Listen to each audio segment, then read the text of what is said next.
তাদের অনুসরণ করো যারা তোমাদের কাছে কোনো বিনিময় প্রত্যাশা করে না। এটাই সরল অনুবাদ। অনুসরণ করো যে তোমাদের কাছে কোনো বিনিময় চায় না। ওয়াহুম মুহতাদুন, আর তারা সরল পথে অঙ্গীকারবদ্ধ।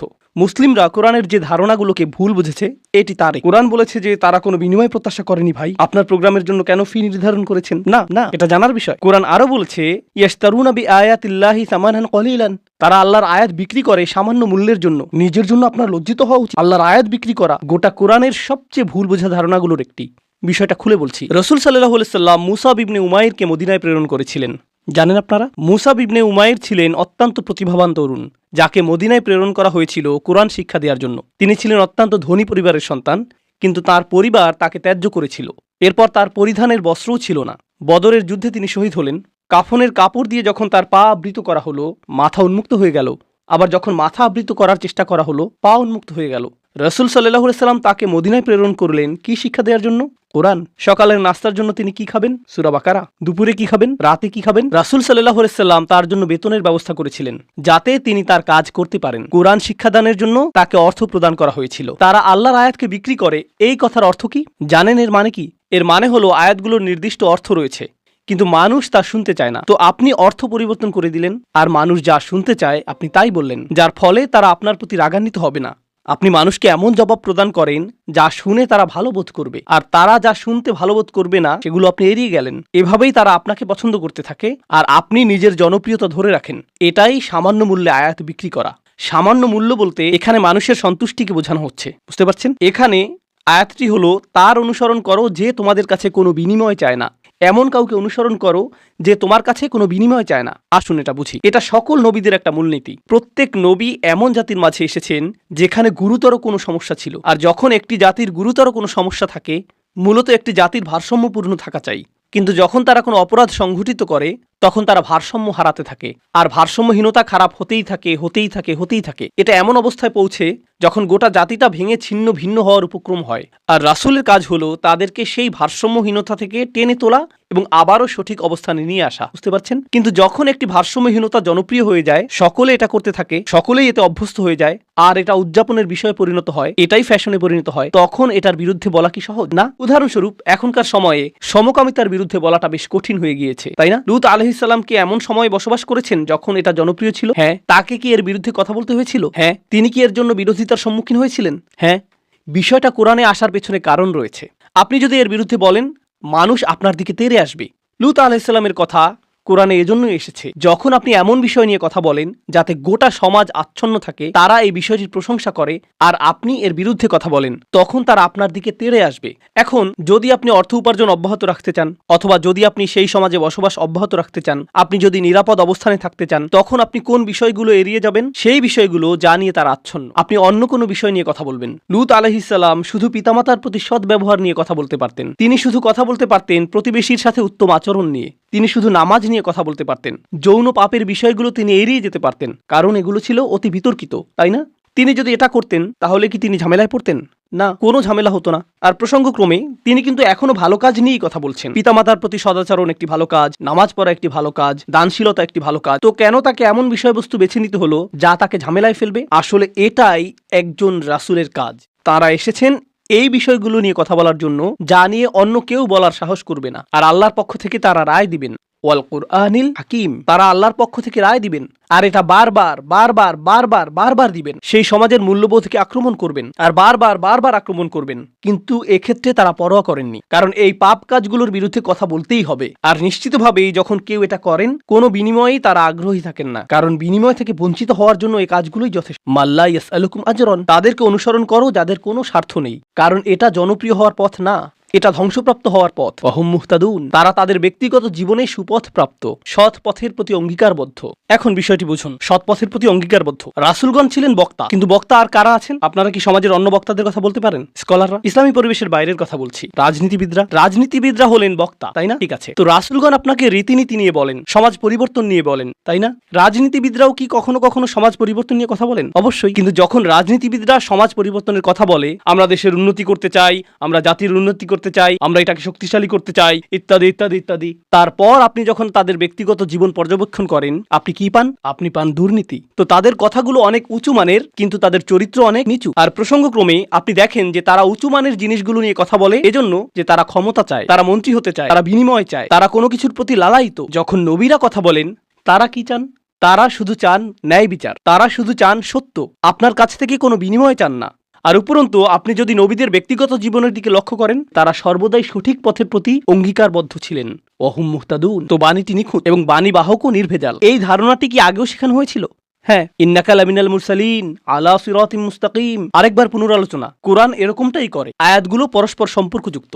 এখন পরের আয়াতে অমালি, অর্থাৎ আমার কি সমস্যা হয়েছে, সেই মানুষটি এখনো কথা বলছেন, সেই রজুল, সেই আদর্শ ব্যক্তি, আল্লাহর ইচ্ছায় যার নাম আমরা কোনো একদিন জান্নাতে জানতে পারবো। তিনি বলেছেন, আমার কি সমস্যা হয়েছে? লা আবুদুল্লাযী ফাতারানি, আমি কি সেই সত্তার উপাসনা করব না যিনি অস্তিত্বহীন অবস্থা থেকে আমাকে গড়েছেন? ওয়া ইলাইহি তুরজাউন, আর তোমাদের সকলকে তারই কাছে ফিরিয়ে নেওয়া হবে। এখন মালি, In Arabic we say وَمَالِي لَا أَفْعَلْ التي شأنها أن يوردها المتكلم في رد على من أنكر عليه فعلا. ইবনে আশুর এটা উল্লেখ করেছেন যে যখন কেউ বলে আমার কি সমস্যা হয়েছে যে আমি এটা অথবা সেটা অথবা অন্য কিছু করব, এর অর্থ হলো কেউ তাকে বলেছে যে এই তোমার কি সমস্যা হয়েছে, তুমি কেন ধর্ম ত্যাগ করেছো, আর সে তার দিকে ফিরে এর জবাব দিচ্ছে। তো প্রকৃতপক্ষে উক্তিটি যদিও লিপিবদ্ধ হয়নি, কিন্তু তার বক্তব্যের ধরন দেখে আমরা বুঝতে পারছি, এই তোমার কি সমস্যা হয়েছে, কেন তুমি এই মিথ্যা ধর্মের পক্ষে কথা বলছো? আর তিনি তার দিকে ফিরে বলছেন, আমার এমন কি হয়েছে যে আমি তার উপাসনা করব না যিনি আমাকে সৃষ্টি করেছেন, আর তোমাদের সকলকেও তার কাছে ফিরিয়ে নেওয়া হবে। এটা উপলব্ধি করো যে তোমাদেরকেও ফিরিয়ে নেওয়া হবে। বাক্যটি শুরু হয়েছে আমার কি সমস্যা হয়েছে এটা দিয়ে, শুরু হয়েছে তাকে দিয়ে, আর বাক্যটি শেষ হয়েছে তোমাদের সকলকে তার কাছে ফিরিয়ে নেওয়া হবে। তো তিনি কাকে দিয়ে শুরু করেছেন? নিজেকে দিয়ে। আপনি যদি মানুষের সাথে একাত্ম হয়ে গিয়ে এই বাণী তাদের কাছে প্রচার করতে চান, আপনাকে নিজের সম্পর্কে অনেক কিছু স্বীকার করতে হবে। মানুষকে আপনার এটা বলার সক্ষমতা থাকতে হবে যে তোমরা সমস্যার সম্মুখীন হবে। আমি যদি কাউকে পরামর্শ দিই ভ্রমণ সম্পর্কে, আপনি এই এয়ারলাইন্সে না গিয়ে অমুক এয়ারলাইন্সে যান, আমি যদি এমনটা বলে শুরু করি যে ভাই আমি এই এয়ারলাইন্সে গিয়েছিলাম, তারা এত বেশি দেরি করেছিল, তারা আমার লাগেজ হারিয়ে ফেলেছিল, অমুক এয়ারলাইন্সে যান, এটা কি পরামর্শটিকে বেশি আবেদনময় করে তুলছে? কারণ আপনি নিজের কথা প্রথমে বলেছেন, আর যেহেতু আপনি কোনো একটি অভিজ্ঞতার শিকার হয়েছেন, এখন আপনি ঐকান্তিকভাবে তার কল্যাণের জন্য তার কাছে আসছেন। কিন্তু যদি আপনি তার কাছে গিয়ে বলেন হে তুমি এই এয়ারলাইন্সে যাচ্ছ, তুমি একটা স্টুপিড, এটা কি এমন ব্যবহার যার ফলে মানুষ রাজি হবে? না, বরং এটা অপমানজনক। তিনি নিজের সম্পর্কে বলছেন, কারণ তিনি চান না যে তারা তাকে ঘৃণা করুক। তিনি ঘৃণার উদ্রেককারী কোনো কথা বলতে চান না, তিনি একপাশে কোনো কথা বলতে চান না, তিনি শুধু তার নিজের সম্পর্কে কথা বলতে চান। দেখো আমার দিক থেকে এটা হবে বড় ধরনের অপরাধ, দেখো আমার দিক থেকে এটা হবে বড় ধরনের অপরাধ যদি আমি তাকে উপেক্ষা করি যিনি আমাকে সৃষ্টি করেছেন। তোমরা সকলেও তার কাছে ফিরে যাচ্ছ। এটা কথা বলার খুবই ভালোবাসাপূর্ণ উপায়, যেটা তিনি ইতিমধ্যে শুরু করেছেন ইয়া কওমি বলার মাধ্যমে। এজন্যই তিনি তার জাতির প্রতি ভালোবাসার টানে ছুটে এসেছিলেন। তো তিনি বললেন ওয়ামালি আলা আবুদুল্লাযী ফাতারানি ওয়া ইলাইহি তুরজাউন আত্তাখিযু মিন দুনিহি আলিহা, আমার কি তাকে ছাড়া অন্য কাউকে উপাস্য মানা উচিত? ইউরিদনির রহমানু বিদুররিন, যদি আর রহমান বা অবিশ্বাস্য রকম দয়ালু সত্তা সিদ্ধান্ত নেন যে কোনো ক্ষতি নেমে আসবে, লা তুগনি আন্নি শাফাআতুহুম শাইআ, অন্য সকল মিথ্যা উপাস্য মিলে আমাকে মুক্ত করতে সক্ষম হবে না। তাদের সকলের মিনতি, তাদের সকলের মধ্যস্থতা, তাদের এই অনুরোধ যে হে আল্লাহ তাকে ছেড়ে দিন, সে আমার উপাসনা করত, এগুলোর কোনোটাই কাজে আসবে না। লা ইউনকিযুন, তারা আমাকে রক্ষা করতে পারবে না। যদি আল্লাহ আমার প্রতি অসন্তুষ্ট হন, এই সব প্রতিমা আমাকে পরিত্রাণ দিতে পারবে না, এই সব পৌরাণিক উপাস্যগুলো আমাকে রক্ষা করতে পারবে না। কেন আমি অন্য কারো কাছে যাব? জানেন তিনি এখানে কি করছেন? তিনি তাদের ধর্মের সমালোচনা করেছেন, তাই না? কারণ তারা অন্য উপাস্যে বিশ্বাস করে। কিন্তু এভাবে না বলে যে তোমাদের কি সমস্যা, কেন তোমরা এই সকল উপাস্যে বিশ্বাস করছো, তারা তোমাদের রক্ষা করতে পারবে না, এর পরিবর্তে তিনি বললেন কিভাবে আমি এই সকল উপাস্যে বিশ্বাস করতে পারি? তারা আমাকে সাহায্য করতে পারবে না। কাকে? আমাকে। আমি শুধু আমার নিজেকে নিয়ে চিন্তিত। আত্তাখিযু মিন দুনিহি আলিহা ইন ইউরিদনির রহমান, যদি আর রহমান আমার উপর কোনো ক্ষতি নামানোর সিদ্ধান্ত নেন। প্রথমত তিনি আমি সর্বনামটি ব্যবহার করেছেন, কারণ এখন তিনি তাদের মূর্তিগুলো নিয়ে কথা বলবেন। আপনি অন্য মানুষের ধর্ম নিয়ে কথা বলতে পারেন যতক্ষণ এটা আপনার সাথে প্রাসঙ্গিক হয়। কেন এটা আপনার কাছে যুক্তিসঙ্গত মনে হয় না? তাদের সম্পর্কে না, বরং আপনার সম্পর্কে। এই জিনিসটা আমার কাছে যুক্তিসঙ্গত মনে হয় না, এই জিনিসটা আমার সাথে যায় না, এটা আমি আমার নিজের জন্য সঙ্গতিপূর্ণ মনে করি না। কেন আপনি এভাবে কথা বলবেন? কারণ আপনি এটাকে আত্ম অহংকারের প্রতিযোগিতায় পরিণত করতে চান না। এখানে দ্বিতীয় বিষয়টি হলো আর রহমান, যদি আর রহমান অকল্যাণ দেওয়ার সিদ্ধান্ত নেন, তারা আমাকে রক্ষা করতে পারবে না। দাঁড়ান, আর রহমান শব্দটির অর্থ কি? যিনি অকল্যাণ দেন, এর অর্থ কি? আর রহমান অর্থ যিনি দয়ালু, যিনি যত্ন করেন, যিনি ভালোবাসা প্রদর্শন করেন। তো কেন তিনি বলছেন যে আর রহমান যদি কোনো অকল্যাণ করতে চান? আর রহমান শব্দটি এবং ক্ষতি শব্দটি একে অপরের সাথে যায় না, তাই না? তারা একসাথে যায় না। জানেন তিনি তাদেরকে কি বলেছেন? তোমরা আর রহমানকে নিয়ে এর আগে উপহাস করেছো, তোমরা বলেছো মা আনজালার রহমান মিন শাই, আর রহমান কোনো কিছু প্রেরণ করেননি। তারা ইতিমধ্যেই এই নামটি ব্যবহার করেছে। তার নাম অবিশ্বাস্য রকম ক্ষমাশীল এবং অত্যাধিক ক্ষমাশীল, কিন্তু এর অর্থ এই নয় যে তার অকল্যাণ সাধন করার ক্ষমতা নেই। আপনি তার নাম থেকে সুযোগ নিতে পারবেন না আর ভাবতে পারবেন না যে কোনো কিছুই হবে না। আরে ভাই, আল্লাহ মহান, কোনো সমস্যা হবে না। কিছু মানুষ আল্লাহর সাথে আপোষ মীমাংসা করতে চায়। আমি আল্লাহর জন্য এত কিছু করি, আমি যদি সামান্য কয়েকটি বিষয় কখনোই না করি এতে কোনোই সমস্যা নেই, আল্লাহর এটা বোঝা উচিত। আসলেই তার বোঝা উচিত। এমন ভাবে কথা বলছেন যে তিনি এটা বুঝেন না। আপনি কি আল্লাহ সম্পর্কে এভাবে কথা বলার অবস্থানে রয়েছেন? হ্যাঁ, কারণ তিনি আর রহমান। ওকে, তাহলে দেখা যাবে এজন্যই আপনি কোরআনের সবচেয়ে কঠোর আয়াতগুলোর মধ্যে আর রহমান শব্দটি পাবেন, যাতে আপনি এই বিষয়টি বুঝে নিতে পারেন যে অবিশ্বাস্য রকম ক্ষমাশীল হওয়ার গুণটি তাকে ন্যায় বিচার থেকে বিরত রাখবে না এবং তার কর্তৃত্বকেও খর্ব করে না। আর প্রসঙ্গক্রমে এই আয়াতে তিনি আসলেই আর রহমান। কেন জানেন?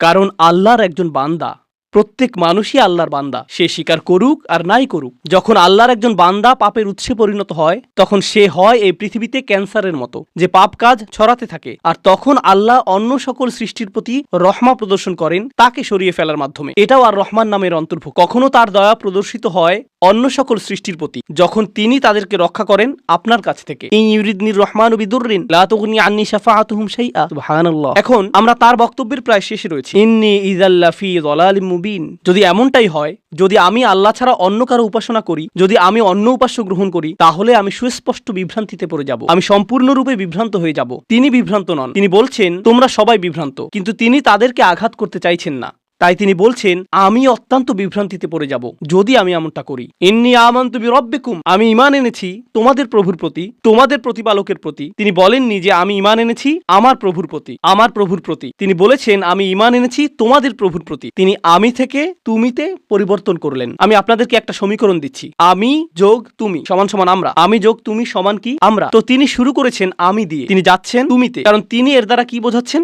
আমরা পৃথক নই। আমি চাই আমরা সবাই যেন সুখী হই, আমি চাই আমরা সবাই যেন আল্লাহর কাছে পরিত্রাণ পাই। এটা আমি বনাম তোমরা নয়, এটা আমি এবং তোমরা। দাওয়াতি কাজ মানে প্রতিপক্ষ নয়, এর অর্থ বিতর্ক নয়, এর অর্থ যুক্তিতর্ক নয়। আমরা এটাকে এগুলোতে পরিণত করেছি। আমি একটি দাওয়াতি প্রোগ্রাম করতে চাই যেখানে আমি খ্রিস্টানদের সাথে বিতর্ক করব। আপনার কোথাও ভুল হচ্ছে, এটা এভাবে কাজ করে না। এর জন্য একটা নির্ধারিত অবস্থান রয়েছে, তবে এটাকে দাওয়াতি কাজ বলে না, এটাকে বলে জিদাল। এর জন্য কোরআনের ভিন্ন শব্দ রয়েছে, আর সেটা হলো সর্বশেষ পন্থা। আমরা শুরুতেই এটা করব না, কখনোই করব না। তো এখন তিনি বলছেন ইন্নী আমানতু বিরাব্বিকুম, আমি তোমাদের সকলের প্রভুর প্রতি ঈমান এনেছি, তোমাদের সকলের প্রভুর প্রতি ঈমান এনেছি। ফাসমাউন, আমার কথা শোনো, আমার কথা শোনো। তিনজন রাসূল কথা বলেছেন আর তিনি বলছেন আমার কথা শোনো, আমি যা বলছি তা শুধু শোনো। কখনো কখনো আমি শিক্ষক হিসাবে এই বিষয়টা খেয়াল করি। আমি আরবি শেখাই অথবা চেষ্টা করি। ধরুন ছাত্ররা সামনে বসে শিখছে আর তখন একজন সহকারী আসলো, শিক্ষকের সহকারী একজন আসলো আর ছাত্রদের কাঁধে হাত রেখে বলল মনোযোগ দিয়ে পড়ো। আমি কিন্তু মনোযোগ দিতে বলিনি, একজন সহকারী এসে বলল মনোযোগ দিয়ে পড়ো। এর কি কোনো প্রভাব রয়েছে? হ্যাঁ। এর কি ভিন্ন ধরনের প্রভাব রয়েছে? হ্যাঁ। যখন আরেকজন ছাত্র আপনার কাছে এসে বলে ভাই পড়াশোনা করো, শিক্ষক বলেন যে পরীক্ষার জন্য পড়াশোনা করো। হ্যাঁ, অবশ্যই আমি পরীক্ষার জন্য পড়াশোনা করব। তারপর আপনি রাত 8টার সময় বাস্কেটবল খেলা দেখছেন আর আপনার বন্ধু এসে বলল আরে ভাই চলো পড়াশোনা করি। এটার কি ভিন্ন প্রভাব থাকবে? অবশ্যই থাকবে। এই সাহাবী এটা বুঝতে পেরেছিলেন, রাসূলদের এই সঙ্গীটি তা বুঝতে পেরেছিলেন। তার কাছে রয়েছে স্বতন্ত্র স্থান, সূর্যের আছে নিজস্ব স্থান, চাঁদেরও রয়েছে নিজস্ব স্থান। এটা প্রতিযোগিতা নয়। আমার কথা শুনো, এটা এতটাই ভালোবাসাপূর্ণ চমৎকার বক্তব্য। আর আমি এখানে বলতে চাই যে তার বক্তব্যটি এখানে তিনজন রাসূলের থেকেও বেশি কাজ করেছিল। এই আয়াতগুলোতে তার বক্তব্যের বেশি প্রভাব রয়েছে তিনজন রাসূলের তুলনায়। এটা কেন? এটা আমাদেরকে শিখানোর জন্য যে আল্লাহ যাকে চান তাকেই বিজয় প্রদান করেন, আল্লাহ তাকেই কবুল করবেন যার প্রতি তিনি রাজি হবেন। পার্থিব ফলাফল এবং পার্থিব পরিণাম আল্লাহর কাছে অর্থবহ নয়, বরং প্রচেষ্টাই আল্লাহর কাছে অর্থবহ। পার্থিব ফলাফল হলো যখন আল্লাহ সিদ্ধান্ত নেবেন তখন তিনি দুয়ার খুলে দিবেন, এটাই হবে। পরের আয়াতটি বলছে ইলাদখুলিল জান্নাহ। বক্তব্যের অংশটি প্রায় শেষ। ইলাদখুলিল জান্নাহ, জান্নাতে প্রবেশ করো। দাঁড়ান, তিনি তো তার লোকদের সাথে কথা বলছিলেন, এখন বলা হচ্ছে জান্নাতে প্রবেশ করো। কি ঘটলো? তাকে হত্যা করা হয়েছিল। তিনি এত ভালোবাসাপূর্ণ উদ্বেগপূর্ণ বক্তব্য দিলেন, শহরের প্রান্ত থেকে তার লোকদের কাছে ছুটে আসলেন, তাদেরকে বোঝানোর চেষ্টা করলেন। তারা রাসূলদেরকে স্পর্শ করতে পারল না, কারণ রাসূলগণ আল্লাহ প্রদত্ত নিরাপত্তায় ছিলেন, কিন্তু সেই একমাত্র ঈমানদার হত্যার শিকার হলেন। এই ঘটনাটিতে ঈমানদারদের জন্য শিক্ষা রয়েছে, তাই না? এখন সামান্য কয়েকজন ঈমানদার যারা রাসূল সাল্লাল্লাহু আলাইহি সাল্লামের উপর ঈমান এনেছিলেন তাদেরকে মানসিকভাবে প্রস্তুত করা হলো এর জন্য তোমরাও হত্যার শিকার হতে পারো। ইয়াসির, সুমাইয়া, বিলালও মৃতপ্রায় হয়ে গিয়েছিলেন। রাদিয়াল্লাহু আনহু। আপনি হত্যার শিকার হতে পারেন শুধু এটা বলার কারণে, শুধু আল্লাহ সম্পর্কে কথা বলার কারণে। তো তিনি জান্নাতে প্রবেশ করলেন এজন্য না যে তাকে স্থানান্তরিত করা হয়েছিল, বরং তাকে হত্যা করা হয়েছিল। আর প্রসঙ্গক্রমে তারা কিভাবে রাসূলদের হত্যা করার সিদ্ধান্ত নিয়েছিল? পাথর নিক্ষেপ করে এবং আমৃত্যু নির্যাতন করার মাধ্যমে। মনে আছে এটা? তাই তিনি সহজ কোনো মৃত্যুর শিকার হননি। তো তিনি একজন শহীদ, কারণ শহীদগণ সরাসরি জান্নাতে প্রবেশ করেন। তিনি সরাসরি জান্নাতে প্রবেশ করলেন। আর তার উক্তি এটা ছিল না, হে আল্লাহ তাদেরকে শাস্তি দিন, কারণ এই কাফিররা আমাকে হত্যা করেছে। ইমানদারদের পক্ষ হয়ে প্রতিশোধ গ্রহণ করা উচিত। ক্বালা ইয়া লাইতা কওমি, ক্বালা ইয়া লাইতা, প্রথম শব্দগুলো, ওহ যদি শুধুমাত্র কওমি ইয়ালামুন, আমার লোকেরা যদি শুধু জানতে পারতো, যদি আমার লোকদের জানার কোনো উপায় থাকতো। তিনি এখনো তাদেরকে ভালোবাসেন। কল্পনা করতে পারেন জান্নাতে হাঁটছেন, সেখানে কি দেখতে পাবেন? যাওয়াতা আফনান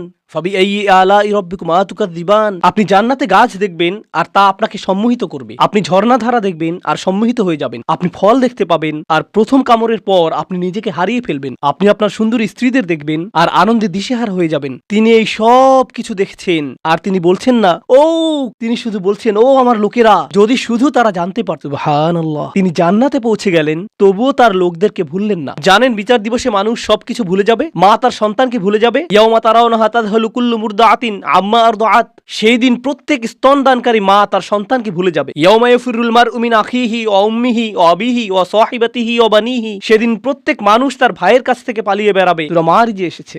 ওয়া ফাসিলাতিল্লাতি তুই, তার মা, তার স্ত্রী, তার সন্তান, তার অভিভাবক, তার গোটা গোত্র, সে তাদের সবার কাছ থেকে পালিয়ে বেড়াবে। সে কারো সাথে কোনো কিছু করতে চাইবে না। ওয়াতাকাত্তাআত বিহিমুল আসবাব, কোরআন বলছে সকল সম্পর্ক ছিন্ন হয়ে যাবে। কিন্তু ইমানদারদের জন্য এমনটা হবে না। ইমানদারদের জন্য এমনটা হবে না। সে জান্নাতে প্রবেশ করবে এবং তার ভালোবাসা অব্যাহত থাকবে। কার জন্য? তার লোকদের জন্য, যারা হলো কাফির এবং নবীদের শত্রু, কারণ তারা এখনো জীবিত এবং এখনো তাদের আশা রয়েছে। আপনি এমন মানুষের উপর আশা ছাড়বেন না যারা এখনো জীবিত। আর আল্লাহ এমন ভাবে আমাদের কাছে বর্ণনা করেছেন যেন তিনি তখনও ঘটনা দেখছিলেন। আল্লাহ তাকে দুনিয়ার ক্যামেরা ভিউ প্রদান করেছিলেন যাতে তিনি দেখতে পারেন যে কি ঘটছে। আর তিনি জান্নাত থেকে দেখে বলছেন যদি তারা জানতে পারে। তিনি বলেননি যে যদি তারা জানতে পারতো, আলিমু, বরং তিনি বলছেন ইয়া লাইতা কওমি আলামুন, যদি শুধু তারা জানতে পারে। তিনি এখনই দেখছেন কি ঘটছে, আল্লাহ তাকে দেখাচ্ছেন। সুবহানাল্লাহ। আর তারপর আপনি বুঝতে পারেন যে একনিষ্ঠতা আসলে কি। আমরা মুসলিমরা একনিষ্ঠতার কৃত্রিম ধারণা তৈরি করেছি। আমি এটা মানতে পারি না, আমি এটা মানতে পারি না। একনিষ্ঠতা শব্দটিকে নিয়ে আমরা যা করছি, তুমি যা করো তার সবকিছুতে ইখলাস থাকতে হবে।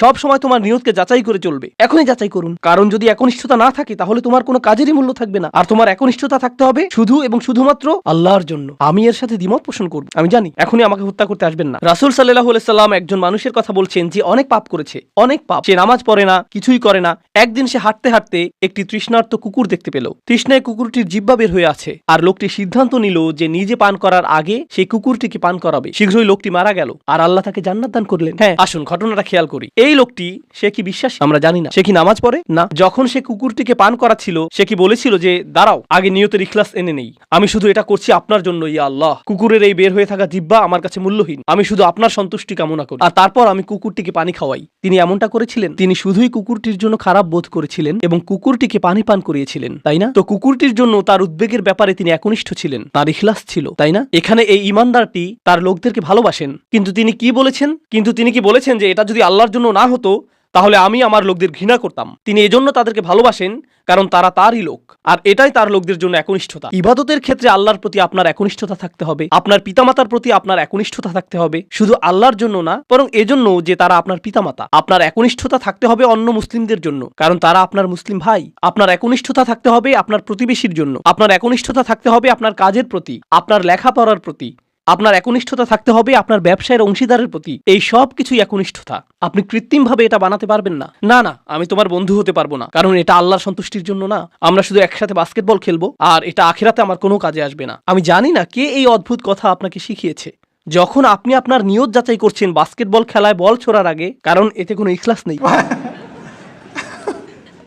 এটা এইভাবে কাজ করে না, এইভাবে কাজ করে না। আমাদের নিয়তের পরিচ্ছন্নতা থাকতে হবে, এটা নিশ্চিত। আমাদের নিয়তকে পুনরায় যাচাই করতে হবে, এটা নিশ্চিত। একনিষ্ঠতার গণ্ডি আল্লাহর প্রতি একনিষ্ঠতার চেয়েও অনেক বেশি। এই একনিষ্ঠতা তার সকল সৃষ্টির প্রতিও প্রযোজ্য। মানুষের প্রতি আপনার নিয়ত পরিচ্ছন্ন থাকতে হবে, কৃত্রিম ভাবে নয়। তো এই ছিল তার নিজের লোকদের প্রতি ভালোবাসা, এমনকি জান্নাতে যাওয়ার পরও। এখানে আল্লাহ আসলে বর্ণনা করছেন যে মানুষের প্রতি ভালোবাসা হলো জান্নাতি মানুষের গুণ। আমি আবারও বলছি, নিজের লোকদের প্রতি ভালোবাসা হলো জান্নাতি মানুষের গুণ। তো যখন আপনি এমন মুসলিম দেখেন যারা সব সময় মানুষের প্রতি রাগান্বিত, তারা সব সময় অন্য মুসলিমদের প্রতি রাগান্বিত, তারা নিজেদের পরিবারের প্রতি রাগান্বিত, তারা সবচেয়ে বেশি রাগান্বিত অমুসলিমদের প্রতি, তারা রাগান্বিত এবং রাগান্বিত। এটা জান্নাতি মানুষের গুণ না? ইয়া লাইতা কওমি ইয়ালামুন। এখন তিনি এই বক্তব্যটি দিলেন তার লোকদের প্রতি। আমরা এমনকি তার নামও জানি না, আর তার কথাগুলো কিয়ামত পর্যন্ত পাঠ করা হবে। এখন আপনার এবং আমার কথোপকথনগুলোর কথা ভাবুন। আমরা কথা বলি আইফোন নিয়ে, আমরা কথা বলি গাড়ি নিয়ে, আমরা কথা বলি খেলাধুলা নিয়ে। এই কথাগুলো কোথায় যাবে? এই কথাগুলো কি চিরদিন থেকে যাবে? না। এগুলো কি পৃথিবীতে কোনো কল্যাণ নিয়ে আসবে? না। জানেন এই সম্পর্কে ভাবতে গিয়ে আমি কি উপলব্ধি করছি? আল্লাহর কাছে কথা হলো অমূল্য রত্ন। লোকটি কোনো নবী নন,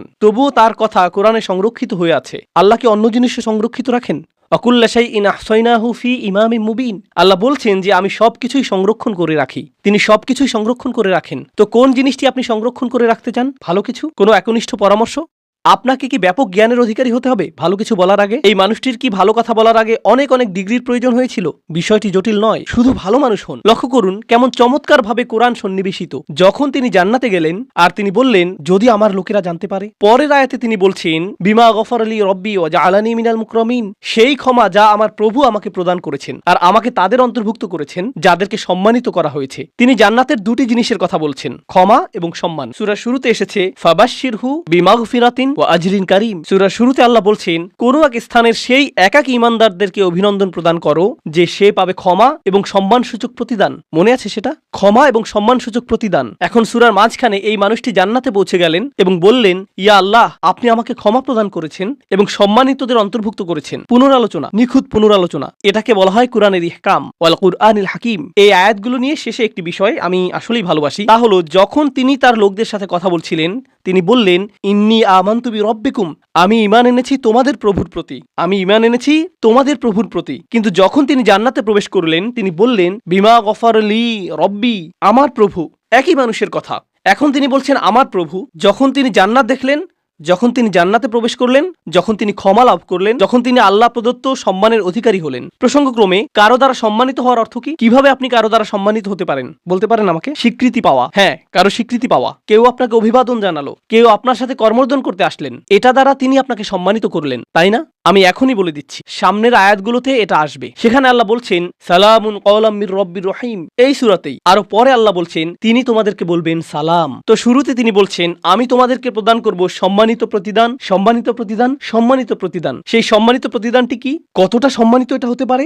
আমি কি একটা মেডেল পাবো? কোনো সার্টিফিকেট দেওয়া হবে? পরীক্ষায় পাশ করার পর যেমনটা দেওয়া হয়, কি সার্টিফিকেট আপনি পাবেন? আপনি পাবেন সালাম, আল্লাহর পক্ষ থেকে, এটাই আপনি পাবেন। তো যখন তিনি তা পেলেন তিনি ভুলে গেলেন যে এই প্রভু অন্য কারো প্রভু, তিনি শুধু তারই প্রভু। আমার প্রভু আমাকে ক্ষমা প্রদান করেছেন, আমার প্রভু আমাকে সম্মানিতদের অন্তর্ভুক্ত করেছেন, তিনি আমার প্রভু এবং শুধুই আমার প্রভু। সুবহানাল্লাহ। একজন ঈমানদারের কি চমৎকার চিত্র এটা। এখন এটা ঘটেছে জান্নাতে, কিন্তু মূল ঘটনাটা চলমান থাকার কথা কোথায়? এই পৃথিবীতে। কি ঘটেছিল এখানে? এখন আল্লাহ যা করবেন তা অত্যন্ত কঠোর। মনোযোগ দিয়ে শুনুন, কারণ এটা মুসলিমদের আরেকটা ভুল ধারণা। এ কারণে এই সূরাটি আমি বেছে নিয়েছি। যখনই আমি কোনো সূরা বেছে নেই আমি উপলব্ধি করি যে আল্লাহ আমাদের সমসাময়িক এত এত সমস্যার জবাব দিয়েছেন, এটা অবিশ্বাস্য। যদি মুসলিমরা কোথাও আক্রমণ করে অথবা কোনো কিছু বিস্ফোরণে উড়িয়ে দেয় আর অন্য মুসলিমরাও এতে মারা যায়, তাহলে তারা তো জান্নাতেই প্রবেশ করবে, এতে কোনো সমস্যা নেই। আমি এই যুক্তি শুনেছি। এই পরিস্থিতির শিকার হয়ে যদি মুসলিমরা অথবা নিরীহ মানুষ মারা পড়ে, আল্লাহ তো জানেনি তিনি তাদেরকে জান্নাতে পাঠিয়ে দিবেন, তাই এখানে কোনো ক্ষতি হয়নি, কারণ জান্নাত দুনিয়ার চেয়ে উত্তম। আমি জানি না যে আপনি এই ধরনের বিকারগ্রস্ত কথা শুনেছেন কিনা, কিন্তু আমি এটা অনেকবার শুনেছি। এখন আমি আপনাদেরকে এই বিষয়ে কিছু কথা বলবো। আল্লাহ কি এই মানুষটিকে জান্নাত প্রদান করেছেন? হ্যাঁ, কিন্তু আল্লাহ তাকে জান্নাত প্রদান করার অর্থ এটা না যে আল্লাহ সেই লোকদের প্রতি রাগান্বিত নন যারা তাকে হত্যা করেছিল। ঘটনাটির ধারাবাহিকতা পৃথিবীতে চলতে লাগলো। যখন তিনি জান্নাতে মনোরম সময় উপভোগ করছিলেন, আল্লাহ তার হত্যার প্রতিশোধ গ্রহণ করেছেন। ওমা আনজালনা আলা কওমিহি মিন বাদিহি মিন জুনদিন মিনাস সামাই ওমা কুন্না মুনজিলিন, আমরা আকাশ থেকে কোনো সেনাবাহিনী প্রেরণ করব না এই লোকদের জন্য। এই নগণ্য কুরাইশরা তারা মনে করেছে যে অনেক বড় কিছু হয়ে গিয়েছে। এই পৃথিবীতে তারা তুচ্ছ, গুরুত্বহীন। অর্থনীতিতে, রাজনীতিতে, জ্ঞানে, বিজ্ঞানে এই লোকদের ধ্বংস করার জন্য বিশেষ কোনো প্রস্তুতির প্রয়োজন নেই। আকাশ থেকে আমার কোনো সেনাবাহিনী প্রেরণের প্রয়োজন নেই। সেনাবাহিনীর কথা উল্লেখ করার কারণ হলো যখন আপনি কুরাইশদেরকে সতর্কবাণী প্রদান করেন যে আমি তোমাদেরকে সতর্ক করছি, তারা বলবে কোন সেনাবাহিনী? আর যখন রসুলগণ তাদেরকে সতর্ক করলেন তারা বলছে তোমাদের সাথে কোনো সেনাবাহিনী রয়েছে। এই হুমকি কোথা থেকে আসছে? শুধু তোমরা আর নগণ্য কিছু ঈমানদার। আর আল্লাহ বলছেন তাদেরকে ফেরেশতার সেনাবাহিনী প্রদর্শন করার আমার প্রয়োজন নেই। তারা বলবে ওকে, যদি ফেরেশতা দিয়ে তৈরি সেনাবাহিনী থাকে তোমার কাছে, যারা তোমার কাছে ওহী নিয়ে আসে, যদি সেই ফেরেশতা গোটা আকাশ জুড়ে থাকে, ওয়ালাকাদ রাআহু বিল উফুকিল মুবিন, তিনি জিবরিল আলাইহিস সালামকে গোটা আকাশ জুড়ে থাকার অবস্থায় দেখেছেন, তাহলে কেন তুমি জিবরিলকে কিছু ক্ষমতা প্রদর্শন করতে বলছো না যাতে আমাদেরকে ধ্বংস করে দিতে পারে? হ্যাঁ, আর আল্লাহ বলছেন আমি তোমাদেরকে এর জবাব দিয়ে সম্মানিত করব না। তোমাদের মতো নগণ্য জীবকে ধ্বংস করার জন্য আমার ফেরেশতার প্রয়োজন নেই, তোমরা তারও যোগ্য না। আল্লাহ কি আগের জাতিগুলোকে ধ্বংস করার জন্য ফেরেশতা পাঠিয়েছিলেন? হ্যাঁ, তিনি পাঠিয়েছিলেন। আল্লাহ বলছেন কুরাইশরা এমনকি এরও যোগ্য না। এ কাজে ফেরেশতাদের সময় নষ্ট করার মতো যোগ্য কুরাইশরা না যে আল্লাহ কাউকে ডেকে বলবেন, হেই